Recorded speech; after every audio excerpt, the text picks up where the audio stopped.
Mhm.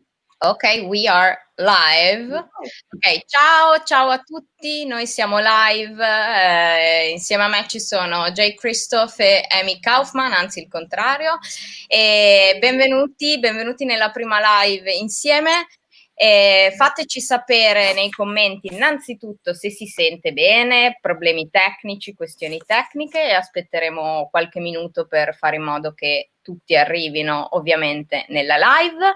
Noi siamo qui oggi per parlare insieme di Aurora Rising, che è il nuovo libro scritto da Jay e Amie, dove affrontiamo insieme ad una crew di pazzi scatenati avventure nello spazio. Poi ne parleremo molto nel dettaglio.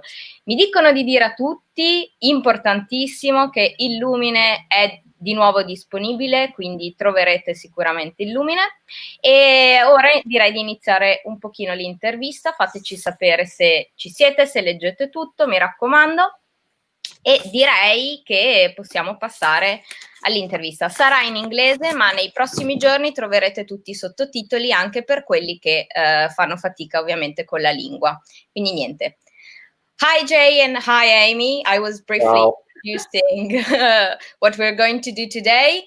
Illumine is back on stock, so everybody in Italy can read it again because it was out of stock. Everybody wanted to read Illumine, of course. Sure.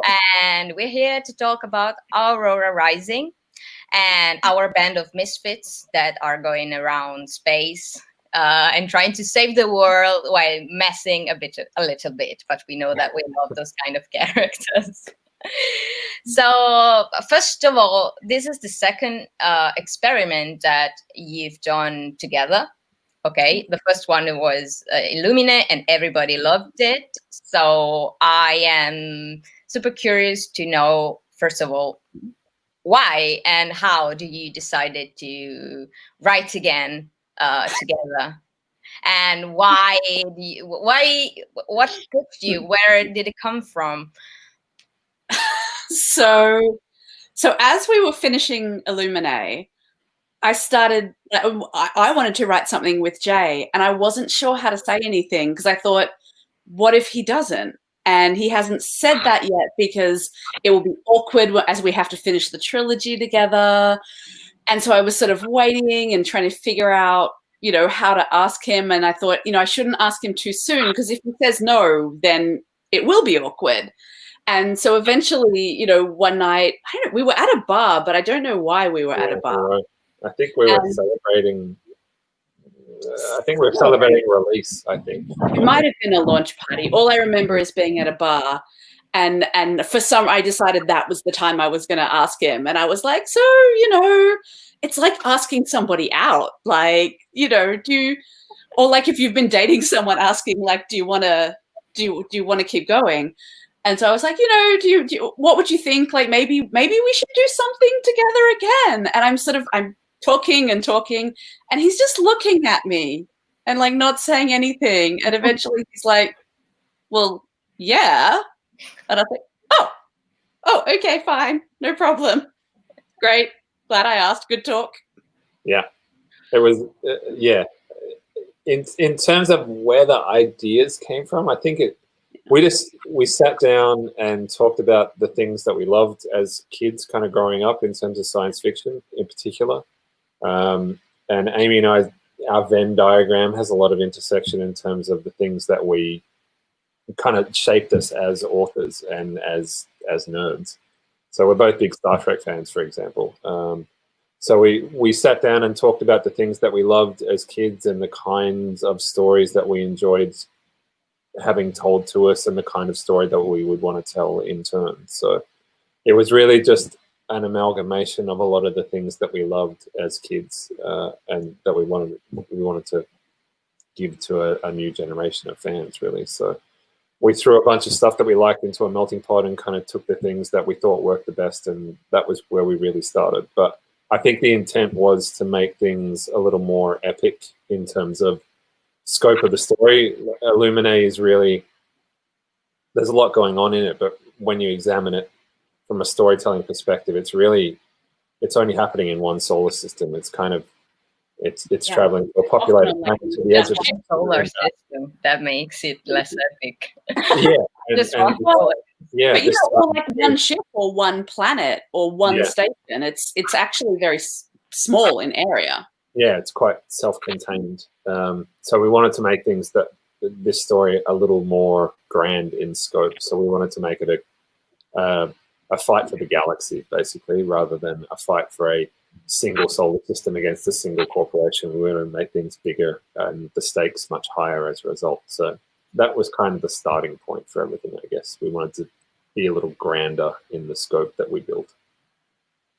And maybe it's just my impression, but I don't think so.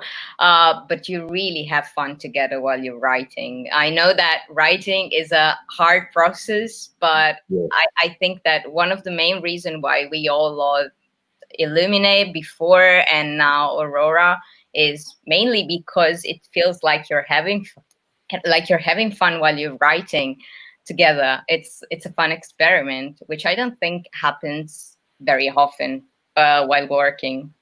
Maybe, but yeah. No, you're right. Like sometimes we'll be brainstorming together and we'll be working for hours, and then I will actually think, oh, we have to start doing some work. Like we have to stop just having fun and do some work. And then I think, oh wait, we are working. This is, but it doesn't hit that part of my brain that would tell me that this is work because it doesn't feel hard enough.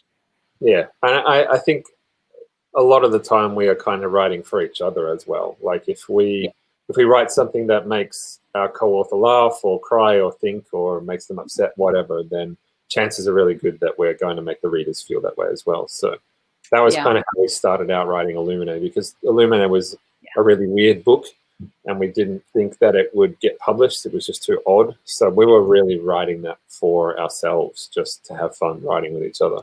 And so that's kind of a work ethic that I think we've carried through that series and the new series as well. Like I think if we were ever not having fun, that would be the signal to stop everything and look at the story and work out, like something would be wrong with the story if we weren't having fun. Because it's funny, if you try to write a story for everybody, I think it ends up not really being for anybody. It ends up being a little bit of this and a little bit of that and just not very exciting. Whereas if you write for one specific person, it really, the story knows what it is and it's very specific, and it somehow turns out appealing to way more people than something where you try to do that. Oh, precisely, because it feels natural, because it is a natural process more than that. So a little bit more inside Aurora Rising, does any of you have a favorite characters, or which one is your favorite among the cast, and why, of course? It's kind of like asking a parent which is your favorite children. And it's like that all parents probably have a favorite, but you don't want to say that in front of the kids because they get a complex. Yeah. For me, I think it changes. Sometimes day to day.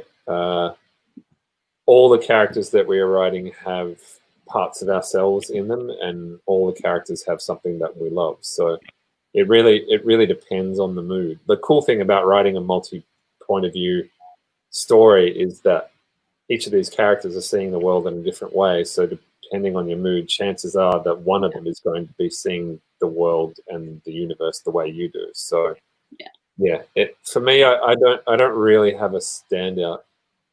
In terms of the character that I feel like has the most of me in a superficial sense, it's probably Kat. But that really is in only a superficial sense. All of the characters have little bits of me and little bits of Amie in them. So I realize that's kind of a cheap answer, but I don't really have a fave, so to speak.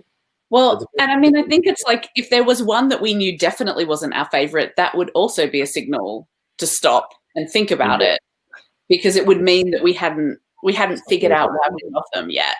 And in a story like this, you have the big quest, which is the save the galaxy quest, and the big kind of the action and the growth will come from that. But each one of them has their own individual thing as well. Each one of them has some way they need to learn or grow or change or that they want to learn or grow or change. And, you know, once you really know what that is, you can't help loving them. So I think if we didn't love them, it would be a sign that they were too flat, that there wasn't enough in there.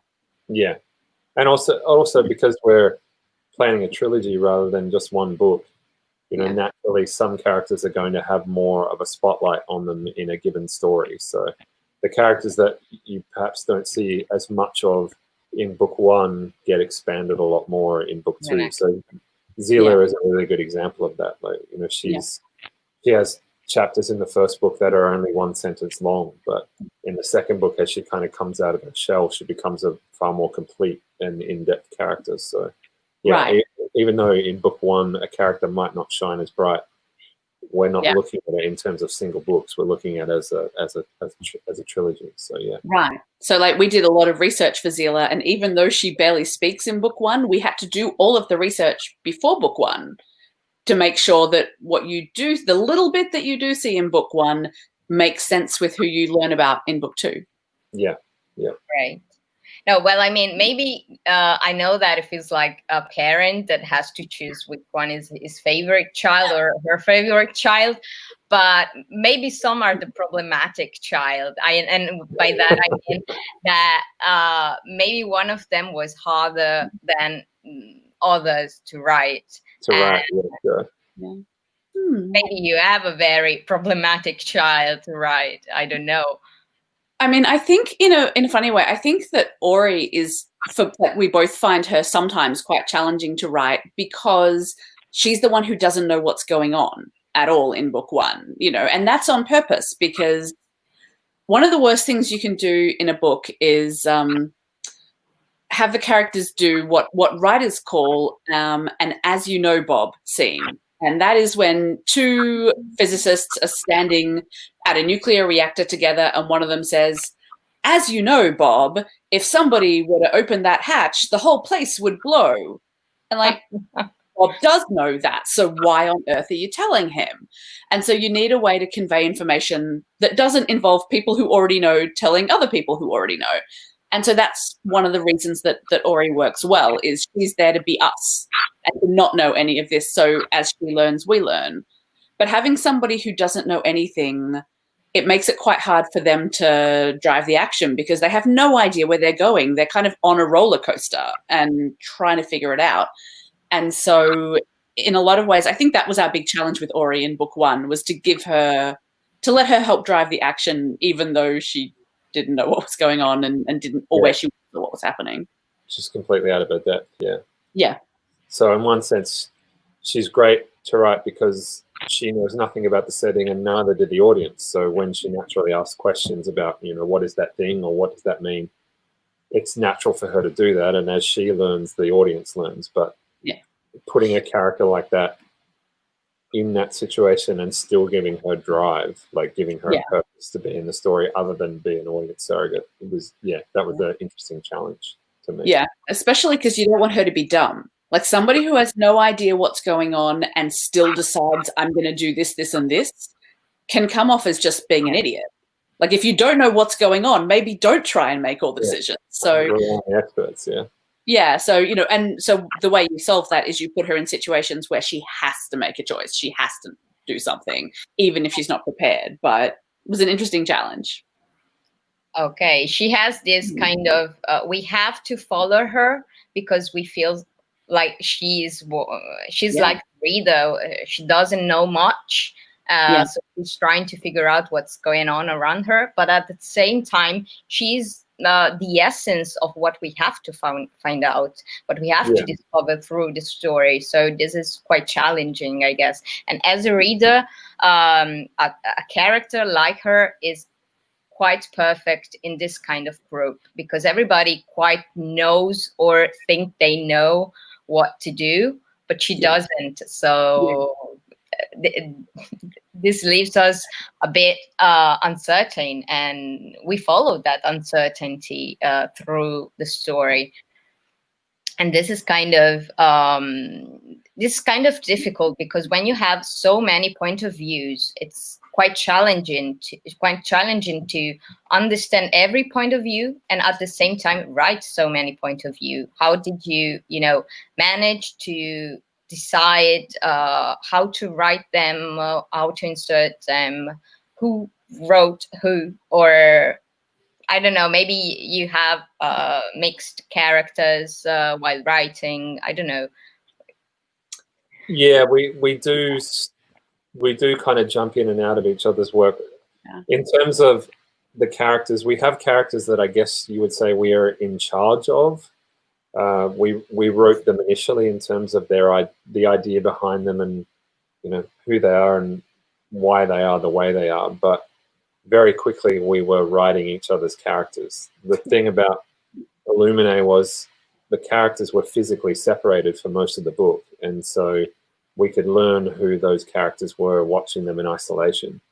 So, Amy wrote Katie and I wrote Ezra, for example, but we could kind of see what each other were doing with our respective characters and get a feel for who they were before we had to write them. But in Aurora, I think 5 out of the 7 main characters are in a room talking to each other within, 3 chapters. So we very quickly had to jump into each other's shoes as far as writing each other's characters, so to speak. So one of the things we did to begin with was write basically big character spreadsheets that, broke down, name, height, hair color, but also stuff like, who their parents were and what kind of situation they grew up in, what their deep, dark secret is, what's the one thing that makes them afraid, what's the one thing that makes them angry.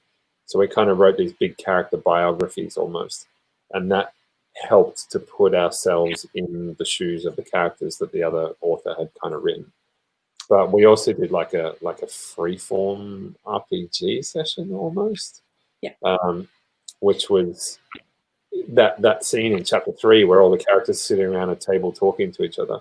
Amy and I just kind of wrote the dialogue for that free form. Like we had a rough idea of how each character thought, and we just kind of brainstormed dialogue in that scenario. And a lot of the lines, the dialogue that we wrote in that particular scene ended up making it into the final chapter as well. Yeah. But it was like a free form acting session, like a role-playing session almost. So well, because he grew up playing D&D and I grew up playing online role-playing games, so we're both used to this kind of thing where you know who your character is and you say, well, if my character says this, what does your character say? What joke do they make? How do they respond?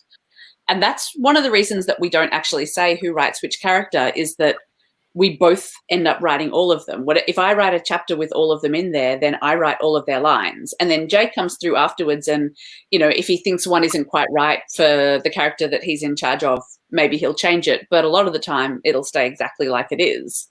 So, like that joke from Finian that you like could have come from me. It could have come from Jay, the moment when Cal gets all poetic could have come from either one of us.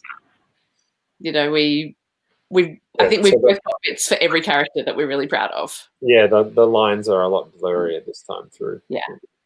No, but that's one of the reasons why you two are working together. I think it's not just for the reader to understand who's writing what, but also to blend in, which is one of the most significant thing about writing, this kind of collaborations, I think, and with this kind of characters and with this kind of setting and story, do you plan a lot about it? Because maybe it helps, but maybe it doesn't. I don't know. I'm not a writer, so it really fascinates me. Yeah, the answer is it sort of helps and it sort of doesn't. So we plan a bit, but not everything. So we go to the pub together, and it's where everything. Well, we used to go to the pub together. Hopefully, in the future, we will go to the pub together again. And we just sit there and brainstorm. And usually, we do about 100 pages or so at a time, and it helps because we both need to have the same idea. I can't write a chapter and give it to Jay and be like, oh, here, I killed this person. And he's like, well, do you think we need that person? So, you know, like or, you know, I decided to take them to a whole new planet. And he's like, oh, well, I had ideas for what we would do on this planet. So you need to both have the same plan, but you also want to leave room for having a really good idea while you're writing, because often when you're writing a chapter, you realize that what you plan doesn't quite feel right, or you can't see why the characters would do it, or you just have an idea that's cooler. And when you have that idea, you don't want to think, oh, well, I don't want to get rid of 400 pages of brainstorming, so I guess we can't do my cool idea. You know, you want to think, well, I can get rid of 50 pages. This is better. So it helps to have a plan, but it doesn't help to have too much of a plan. Yeah. And we also have, it's like a living document, I guess. We keep it on Google Drive. And when we think of cool stuff or something that we need to remember in book 2 or book 3, we'll kind of just make a note of it as we write. So even if the idea doesn't get used straight away, it might get used further down the line. So we kind of have a grab bag of ideas that we may pick and choose from as we tell the story. So Okay, and maybe just because you're writing, or not just because, but also because you're writing teenagers' character. Well, I mean, they are all young, but they are facing very big issues. And, you know, they're trying to save the galaxy from an unknown threat that nobody is really considering. So this is part of science fiction from its core, but it has a new twist, which is, of course, trying to bring modern issues into a space battle and you know, more epic setting. So how did you decide to combine this kind of themes that are extremely ordinary, maybe sometimes, but also at the same time using teenagers' characters to, you know, trying to prove that they can solve a bit of a problem and solve this kind of issues? I mean, science fiction has always done this. The science fiction that we grew up with did this, you know, whether it's Star Trek and they talk about racism by having, you know, the blue people and the green people. And when it's blue people and green people, you can look and think, you know, well, that's wrong, without realizing you're the green people. And I think, you know, like whether it's that or whether it's the books we grew up with or the movies we grew up with, science fiction always asks questions about what's happening in the world right now. And I mean, it's one of the interesting things about it is if you go back and read it through the decades, you can work out what the world was scared of in any particular decade because science fiction was covering it. And I mean, we never, that I can remember, Jay, we never had a moment where we sat down and said, now, what issues, what themes do we want to write about? I think it just sort of, the stuff that we worry about and wonder about just kind of shows up in the book as we go. I think we're both quite wary of looking like authors with a message, trying to tell people how to think. I mean, I guess if people can take one thing out of the books that we write, it's that young people do have the power to change the world in which they live. But they, you know, I think we're seeing it kind of around the world right now. A lot of the political activism that's being driven at the moment to try and make the world a better place is being driven by young people. And that's, you know, something that we wholeheartedly support and actively encourage. So I guess that's one of the things we're trying to show in our books, that young people do have the ability to change the place in which they live. But yeah, we're not trying to be authors on a soapbox. We're not trying to hammer you over the head with a particular theme or a particular message. If you can read our books and draw something from it that makes you look at the world differently or makes you feel more empowered to act in the world in which you live, that's great. And we're happy to help in that respect. But yeah, I'm often weary of artists who pontificate in that way, who try and come out with a specific message. I mean, I think it's very dangerous to say that you have a book that has the answer. I think it's okay to say you have written a book that asks lots of questions, because and our books do ask lots of questions because we have lots of questions. Right. But I think you ask the question and then you let the reader choose their answer rather than telling them what the answer is. Yeah, try and promote thought rather than, I mean, if you're giving people the answer, you're asking people not to think. You're saying you don't have to consider the problem. Here's the solution. Yeah. So trying to write books that make people ask questions, I guess, is the aim of it all. Yeah, I think that the biographies of these characters are also the expressions of the kind of hardships or the kind of things that they are facing or they have already faced in the past. So you don't have to, like, I am the characters that want to support this idea. But as every human being, we're trying to explore the possibilities, the ways that path that we can, find along the way that maybe, solve our problems. It's not that easy, of course, because there's no just one good answer, and no one, knows the perfect answer, so that we wouldn't have any problem right now if it was that easy. Right. but what I think it is watching people try to figure out what the answers are, watching them try to figure out how to belong or how to help is worth it, even if they don't always succeed. Precisely. No, well, fail is failing, or in general, the pressure of not failing. It's something that young people, but not just young people, of course, are scared of, or it's something that we hardly accept, right? So it's really interesting to see that people can fail, but they're trying to fix things. And this failing is part of learning. It's like, exactly. That's one of the things that you learn being an author, being rejected along the path of getting published is part of the process. Like, we fail all the time. Yeah, you become a much better author by being rejected, by being told that your work isn't good enough. And the difference between the people who ultimately succeed and the people who don't is the willpower to kind of pick yourself up off the ground and dust yourself off and keep trying. That's a really valuable lesson to learn. Like perseverance and tenacity will get you a lot further in life than simple good luck, I guess. Yeah, of course. Yeah. And getting back to writing and the process of writing, what was the hardest moment to write, the hardest scene? Or maybe if you had a part that was tricky to you, I don't know, maybe personally, maybe just because it was difficult to snap out of it, and what do you think? I mean, I can think of lots of parts of book 2 that were really challenging, but in a lot of ways, we wrote that recently. Well, we wrote the first book.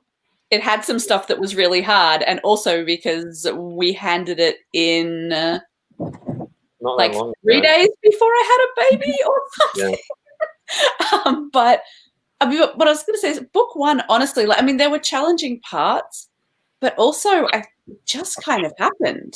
Like it really did flow beautifully, book 1. I think that's how we knew that it was working. We knew this was the right series. All the challenge came before we had the proper idea.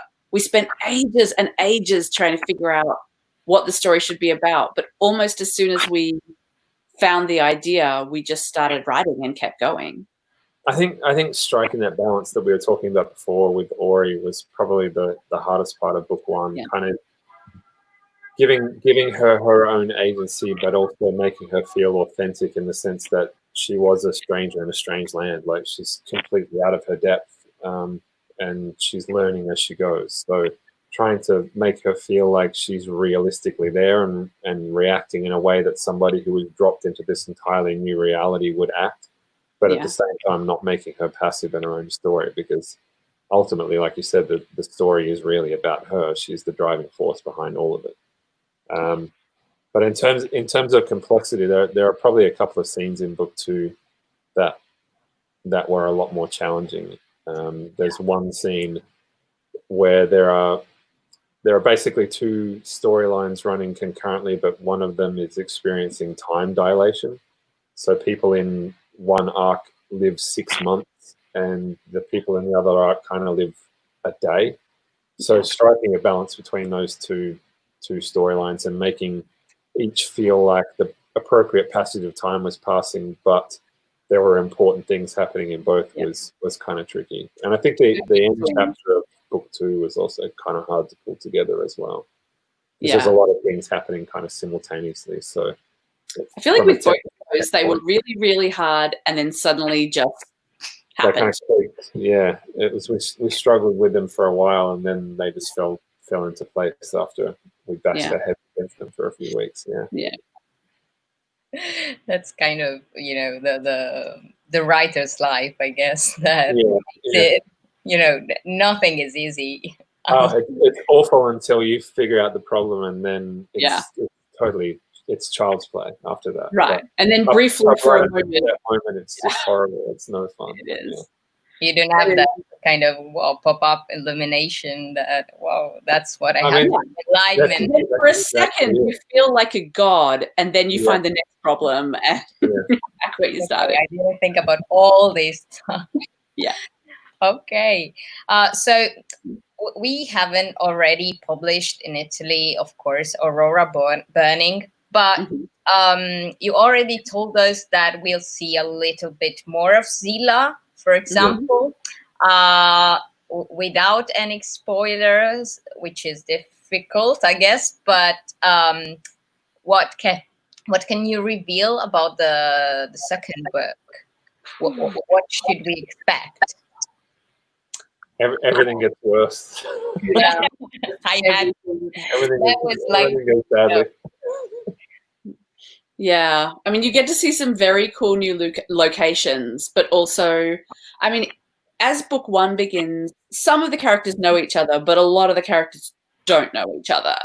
By the end of book 1, you know, they have been through a lot together, and so it's a different experience for them in book 2. You know, they're in a much worse situation, but they really are together in a way that they weren't together at the start of book 1 at all. So it makes for a different feeling, I think. Yeah, a lot of the deep dark secrets that they are keeping from each other kind of come to light in book 2. Like the fun thing about book 2 is that you set up an expectation in book 1, and book 2 is when you smash that to pieces, and people find out that the world that they thought was real, or the friends that they relied on, aren't what they actually thought was the case. So, you know, there are a couple of revelations about people's backstories and histories that come to light that cause problems within the group. For, you know, Zilla, for example, you find out a lot about where she came from and why she is the way she is, but there are a couple of other characters in the group that have not been entirely honest with each other. And so when those secrets come to light, that kind of challenges the idea of, you know, I thought you were my friend, but you've been lying to me all along, and how people deal with the fallout of those truths coming to light. So, yeah, book 2, I guess, is a test of all the friendships that were established in book 1. Yeah. When you find out the person you thought was your bestie isn't the person that you thought they were at all, are they still your bestie? So, yeah. I mean, this is why those character sheets that we did before we began writing was so important, because if you're going to bring out the deep, dark secret that the person has been hiding in book 2, you need to know what it is before you start book 1, just to make sure that partly so you can show little hints, but also so you don't contradict it, so you don't have them do something that later you either have to say they were lying, or you have to hope nobody notices. Yeah. Okay. So there are all of the stuff that comes to light in book 2 we have laid clues for in book 1, but they may not have made sense at the time, but once you get to book 2, you might look back and go, oh, that's why they did that thing, or said that thing, or acted in that way. Yeah. Okay, we have a lot of expectations. Okay. Yeah. Also the ambulance. Book 2 is where it all goes horribly wrong. Yeah. We have the ambulance to you know, right. enlighten that. Okay. Anyway, if you should suggest a playlist to listen to while reading Aurora Rising and Burning, what would you suggest? 3 songs. 3 songs. Oh, songs. I would say the one that was kind of top of mind when I was working on book 1, it's a band called We Came as Romans. There's a song they wrote called Hope. The lead singer of that band actually passed away quite recently. It was very sad. There is a track off North Lane's album Before Last. It's called Intuition, and North Lane are an Australian band. They're kind of a proggy metal band. The cool thing about them is they often release versions of their album with they release the album properly, and then they release a musical version of the album. So they strip out the vocals and it's just the instruments. And I find it very difficult to write when there are lyrics going on. So I often listen to classical music or whatever, but North Lane dropped this album where it was just the music, no lyrics. And if there aren't words getting in the way of my words, I find it a lot easier to write. So there's one track called Intuition on their Mesmer album that I just listen to over and over and over again, just on loop. So, and number 3, I don't know. Ludovico, number 3. Yeah, that'll work. Ludovico. Yeah. Man, love him. He was supposed to be here in Australia. We had tickets for him to go see him, and then COVID happened, so he couldn't tour. Yeah, he will come back. I'm sure. He'll come back. Yeah, he'll come back. Yeah. So Ludovico is definitely on my list as well. And like Jay, I can't write when there are lyrics. So the other band I listen to a lot while I'm writing is a band called Two Steps from Hell, who do amazing kind of like video game soundtrack style music. That's really epic, and I love it. And my third pick would be Muse. There's a song called I love everything by Muse, and their Live in Rome album is the thing I probably play the most. But they have a song called Starlight that I would often play when I was just sitting down to start writing this, because Jay and I are both always writing more than one book at once. And so I usually have a song that goes with that book. And so when I sit down, I just take a minute and I play that song, and it puts me into the headspace for what I'm writing today. So Muse, Starlight by Muse it's always something by Muse when I'm writing with Jay. So it was Starlight. That's great. Have you ever thought about a crossover between Illumine files and Aurora cycle? Is it spoiler? No, I mean they're different. They're different galaxies, because I mean one has aliens and the other one does not. So the humanity in Illumine universe hasn't discovered any alien life, and I think chronologically as well, it doesn't line up. Illumine is later. Like it's after. Illumine happened further down the 2575, so it's like hundreds of years after Aurora. So there are tiny crossovers, like little Easter eggs that we will throw in, but in terms of them actually being in the same universe, it just doesn't match up. Yeah, but like we put in tiny Easter eggs for you guys, like the name of the illness that Ella Malikova and Finian had is the same, but it's not really the same disease. It's just we just use that same word. Yeah, I think there are a couple of other tiny little Illumine Easter eggs in it, so. We have to find them out. Yeah, if you're sharp-eyed, you will spot them. You will find them, yeah. But if the characters of the two series could meet, do you think that they could be friends? Could they not? Would they fight? I don't know. It would depend on which characters. Like I think that Ezra and Tyler would get on really well, because they're both big, strong, handsome, mostly like to follow the rules. They feel more comfortable when they're following the rules, both of them.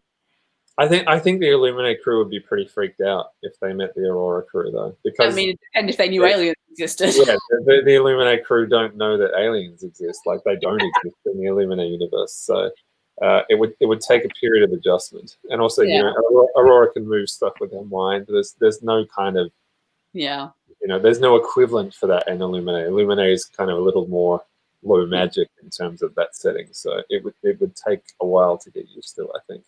Yeah. I think they would get on. I think they would bond over food eventually. Yeah. Yeah, Scarlet would cause a bit of a mess, but I'm sure they would get along. Yeah. And there's a TV show coming, or there are projects about the TV show of the Aurora series. Yeah. Tell us something about it. Like, are you happy? Is it what you had planned? Maybe it was, did you participate to the script? Did they get you involved in the writing process? So we're not allowed to say too much. We can say that we're both consulting producers. And so that means that we do get to be involved. And the whole team is really amazing. They, some authors have this experience where someone buys the book and says, okay, great, thank you. I'll see you on the red carpet. And we had instead, because when they bought it, we'd only written book 1. And the whole team actually got on the phone with us and asked us all these questions about book 2 and book 3 to make sure that what they were doing wasn't going to cause a problem later. So our TV team is actually, even our editor doesn't know how the series ends, but our TV team knows how everything ends. They're the only people in the world who do. So, I mean, I think you never know, but we really liked how many questions they had for us. Yeah. Just in terms of getting our ideas for the overall vision of the series, and a lot of those deep dark character secrets kind of hadn't come to light yet in book 1, and they only had book 1 to work on. So they were really good in terms of doing their homework and finding out the overall vision that we had for each of the characters in the series and the series itself. So, but Hollywood's weird, man. Like, who knows? Who knows? There's a huge difference between writing, of course, a book and a novel and writing a screenplay. So yeah, we will see. And also just the audiences are looking for 2 different things. Yeah, exactly. So, and although everyone, and I mean, we're the same when we're watching something that we love get translated onto the screen.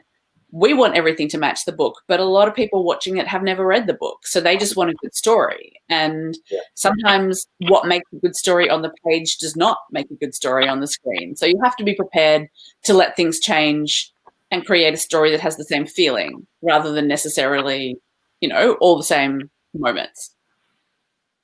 Well, it has to be an adaptation, but maintained and the main concept and the main messages and the characters and I can't wait to see it. It feels.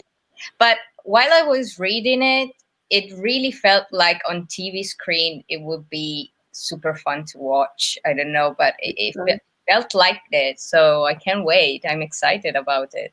Yeah, God's ears, Tiffany. I'm always worried when they try to do TV adaptation of the books I love, but I'm really confident they will do a great job.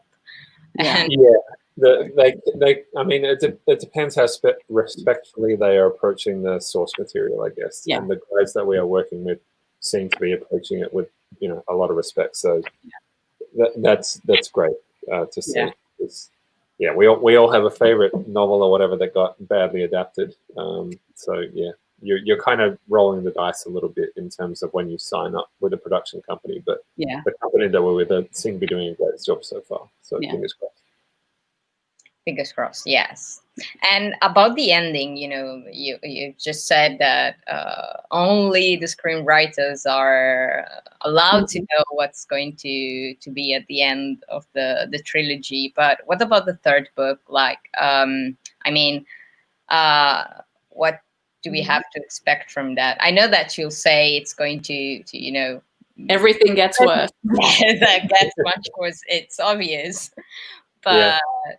I think the only thing that we're writing book 3 right now, and I think the only thing we can say about it is that there is one section that is the most complicated thing we have ever had to work out, and Obsidio ended with a 200-page space battle, and this was harder. So hopefully it won't look hard when you read it. Quite odd, yeah. Like if we do our jobs right, it won't look difficult, but actually planning out all the steps along the way of this particular arc was really complicated. I want to talk more about it, but there are huge spoilers, so I won't spoil it. One day we will. But I'm usually plan 100 pages. But usually if we're doing 100 pages, we will do that in an afternoon. we'll get together at lunchtime, and by the time we go home, we'll be done. And we might have to come back and think about it, but mostly. Whereas this one, we went away with a whole bunch of local writers. We all get a house at the beach, and there are like 10 of us. And we spent 3 days trying to figure this out. Yeah. And sometimes for an hour at a time, just total silence as we both tried to think. And then someone would go, no, definitely. For 3 days. Yeah. But now we think we have it. I think we do. Like, I was looking through it again the other day, because the way we work, we have like a master document that gets sent back and forth between us. So like, there's only one of us in charge of the book at any given time, and it's with me. But I was finishing off Empire of the Vampire last month, so I haven't actually looked at the document until very recently, and I hadn't seen it in probably 2 months, I think. So I went back and reread everything that we have done so far and looked through the plan, and it all totally works. And like I said, looking at it at the end of the process, it actually looks quite simple, but the thought process to get us to where we are right now was really tough. So, yeah, I feel like when people look at it, they won't even know which bit we're talking about. But it was hard. It does look It good. was hard. Writing is hard sometimes. Writing is hard, and writing the final book of a series is the hardest thing. I know that the expectations are super high, and it's difficult. And as you said before, you write more than one books at a time, and you're jumping from vampires to space and galaxy, which is kind of a very different setting. Very different. So it's not easy, and while you're doing that, while writing multiple books, it's maybe creatively challenging and also stimulating, but it's also it makes your mind explode sometimes. I mean, it's a muscle. I find it more stimulating than, it's challenging, and it should be challenging. If you're finding it easy, then you're probably not pushing yourself or the book as hard as you could. Yeah. But I actually find it really helpful to work on different books and different genres, different feels. Because it's like Amie said, you're going to the gym and working a different muscle group each day. So if you're working in the same world and working with the same characters constantly, it would probably be a lot easier to maybe get bored of them, or maybe kind of fall back on first thoughts rather than feel like you're pushing yourself constantly. So I find it really useful to work on more. I think it would be harder if the two projects you were jumping between were very similar. I think one of the keys, they need to be different. But you also, it's practice. You get good at changing between projects the more you do it. And we've both been doing it for a long time now. So and we both have other projects on the go at the same time. So we will have a chat as we go down the line. Working in publishing, because the timelines are so long, you have a pretty good idea of what the next 6 months of your life are going to look like in terms of what projects are due when. So we've gotten pretty good at planning out when each of us is going to have windows free to work on project X or Y. So, but that's just kind of comes with practice. Like, this is the 6th book we've written together, so we've kind of learned what works through trial and error in that respect. Yeah. But for example, about publishing, you came up with the idea, and then you thought about, trying to introduce it to your publisher, or was it a different process? I don't know, maybe hints or. So when you're starting, you have to write the whole book, because they need to know that you can write the whole book. Because, having an idea is easy, finishing is really hard. But once you've finished a few books and they know that you know how to do it, you can sell on, in English we call it a proposal. And it's usually maybe 2-3 chapters of the writing to show what the voice will be like, and then a document that explains what the world is like, what the characters are like. And with this one, I was looking at it recently, and I realized we say what the world is like, we say what the characters are like, we give them 2 chapters, and then instead of telling them what will happen in the series, we have a list of like 10 things that could happen in the series, maybe, but not all of them. Like if this one happens, that one can't happen. So we were really just like, look, here's a great start to a series. We've got lots of cool ideas. One of them will work. And that not sure which one it is yet. Yeah. One that will work is adorable.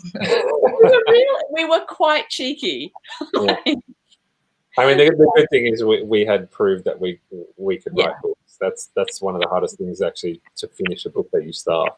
If you're a baby author out there and you're, if you are finishing the novel that you start, then your novel is better than 99% of the novels out there, because most novels get started and never get finished. So. Yeah, including some of ours. Yeah. Okay. Oh, we have a question from a sweet summer child, a gentle soul that wants to know how much will we suffer at the end of the trilogy. And knowing you both, the answer is very much. We haven't actually written the end yet, so the jury is out. I don't know. It's probably between a 7 and a 9, I guess. Yeah. There will be some suffering, but whether it's horrific suffering or just kind of average Jay and Amie level suffering, we will see. Yeah. I mean, I haven't finished the book yet. Right. And like, I know we laugh about it, but like, we don't just do it for fun. Like, we do it because that's what the story needs. Yeah, sure. It has to serve a purpose. Yeah. Yeah. It's never gratuitous. It's not just so we can laugh at you. No. So I guess even though we do laugh. But. Even though we do laugh at you, but it's not just so we can. That's just a bonus. Yeah. So I guess we'll see. Yeah, when we get there. Yes, it's the perks of being a writer, right? Yeah. Laughing at the reactions or having fun at the reactions. Now, but I know that you're still writing, so we'll find out. Yeah. Well, we will find out in the next few months. Yeah. Then then we'll tell you. Yeah. Okay, so we have a question from the chat, which is, if you were to write another series together after Aurora, what genre do you think it would be? Still sci-fi? Yeah. I mean, well, we have to decide that soon. No, I think we both tend to stray towards science fiction when we're writing together. Yeah. It would definitely be genre fiction, like kind of sci-fi fantasy. Yeah, like if it's not sci-fi, it will be fantasy. Yeah. I can't imagine us ever writing a mystery or a romance together or anything like that. No. It'll be what we write. So it'll be probably sci-fi, maybe fantasy. It'll be, lots of characters. You will scream a lot and hopefully laugh a lot. But yeah, we actually have to decide in the next few months what our next story is going to be. And don't let me forget, Jay, I actually had a thought, like before while Tiffany was talking, I had a thought about like a little like so. Write it down so you don't forget. Yeah, I will. Yeah, I will write it down. But if it works, then Tiff, you will be able to say that you were there when the idea was had. Thank you. And Amie, please don't be shy and just ask straight to Jay if he wants to write another series with you, please. Oh no, I'm not. No, I'm not. No, so it's Jay's turn right now. Okay, Jay, please. Yeah, right. Okay, how come we have another question from the chat? How come they start writing together? How did you start? How everything about your collaboration started?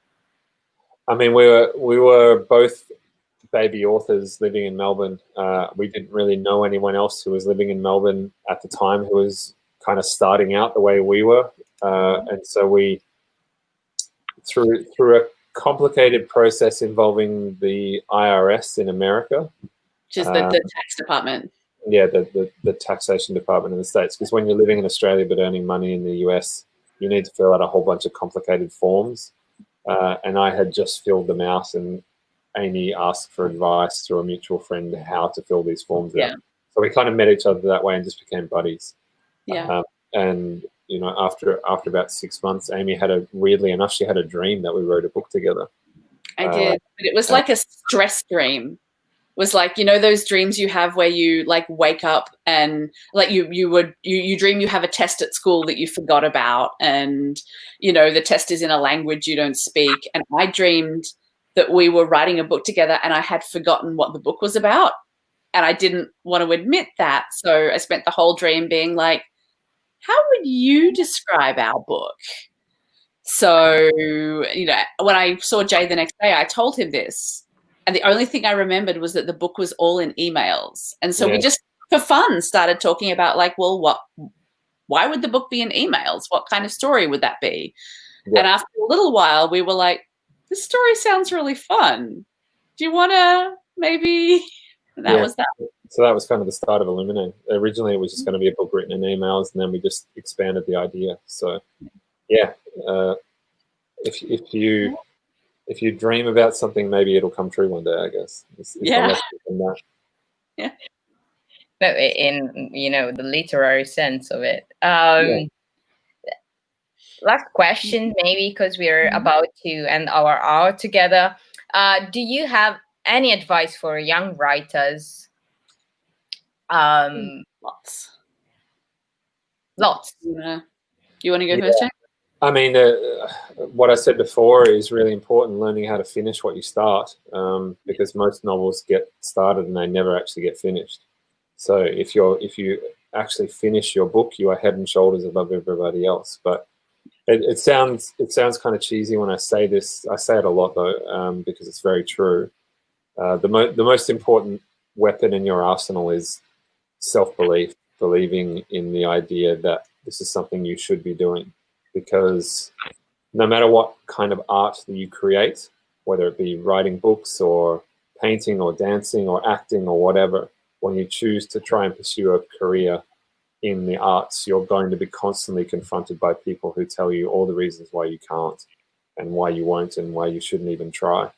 And it's very difficult to believe that you should be spending your time on this. Inevitably, when you're choosing to pursue a creative path, you will find yourself looking in the mirror at like 3 o'clock in the morning, asking yourself, are you stupid to be even trying this? Am I a fool to believe that I could possibly succeed?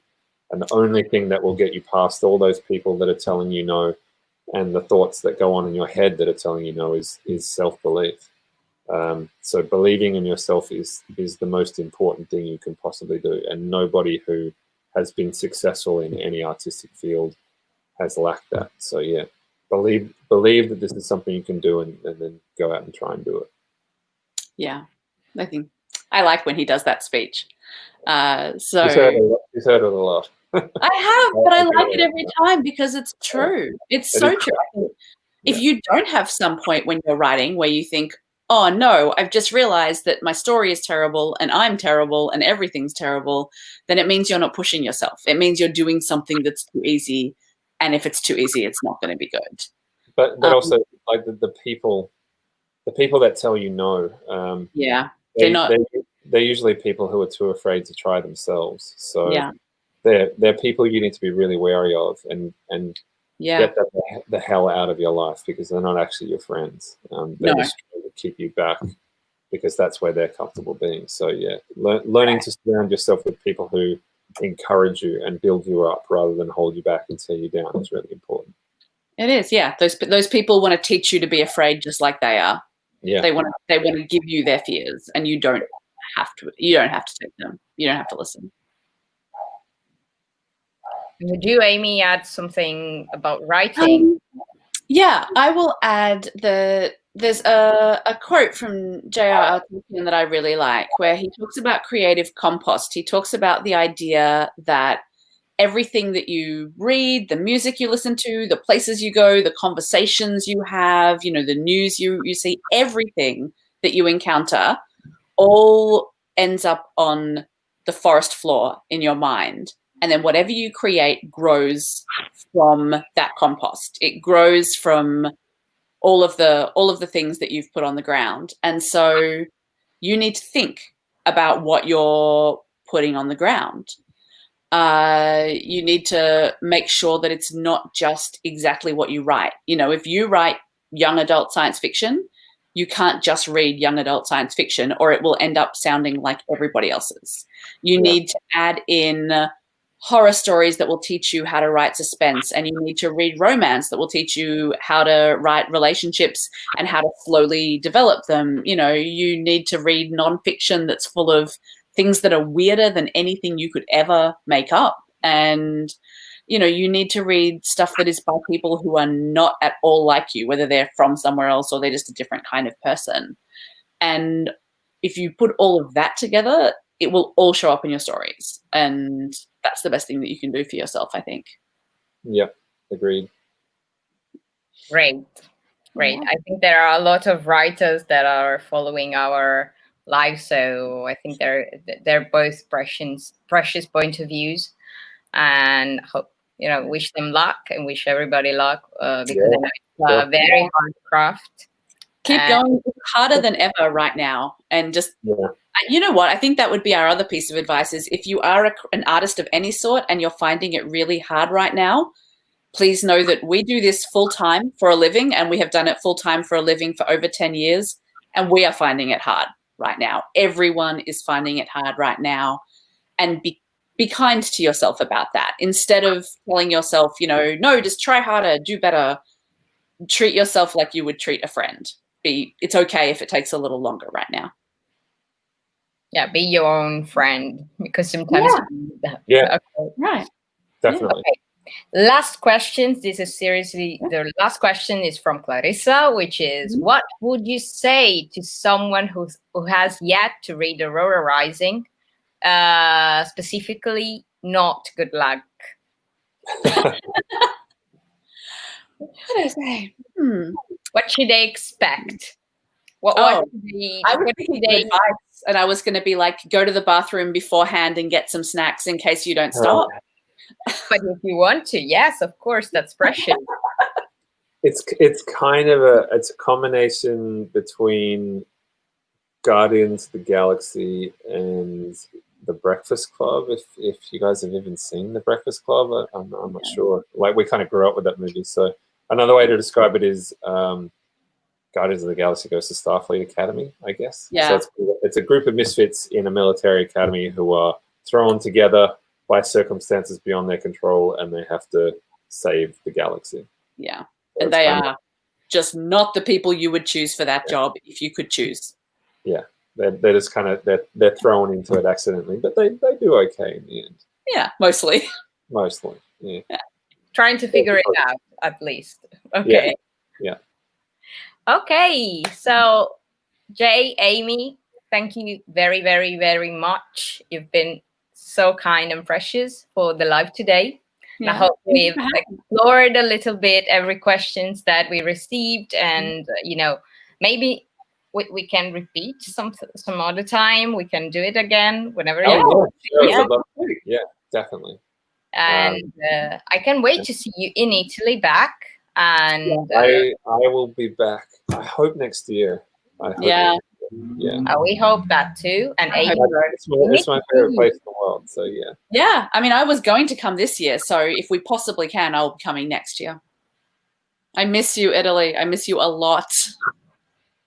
Okay, and Italy loves you all the time. Italy loves everybody, and we can wait to see you, of course. And we're so excited to finally have Aurora Rising in our shelves, which is finally here, and we can wait to also read Aurora Burning, which will, I don't know when it's coming out. Maybe Simona knows. Yeah, I'm not sure. But apologies in advance. You'll know when you get there. Oh, March 2021. Oh, cool. So, okay, we have a confirmation. So we have a little bit of time to, build up our expectations. Right. Yeah, you'll be fine. It's fine. I know. So thank you very, very much again. And hope it wasn't too traumatic, too dramatic. And it's always good to talk to you, and love to all our readers in Italy. Yes. Yeah. I can't wait to get back there. Like I say, it's my favorite place in the world. So hopefully I'll see you guys all soon. Yeah. Okay. We have a lot of hi guys and super love from the chat. So thank you so much. Yeah. And see you the next time. Okay. Yes. Ciao.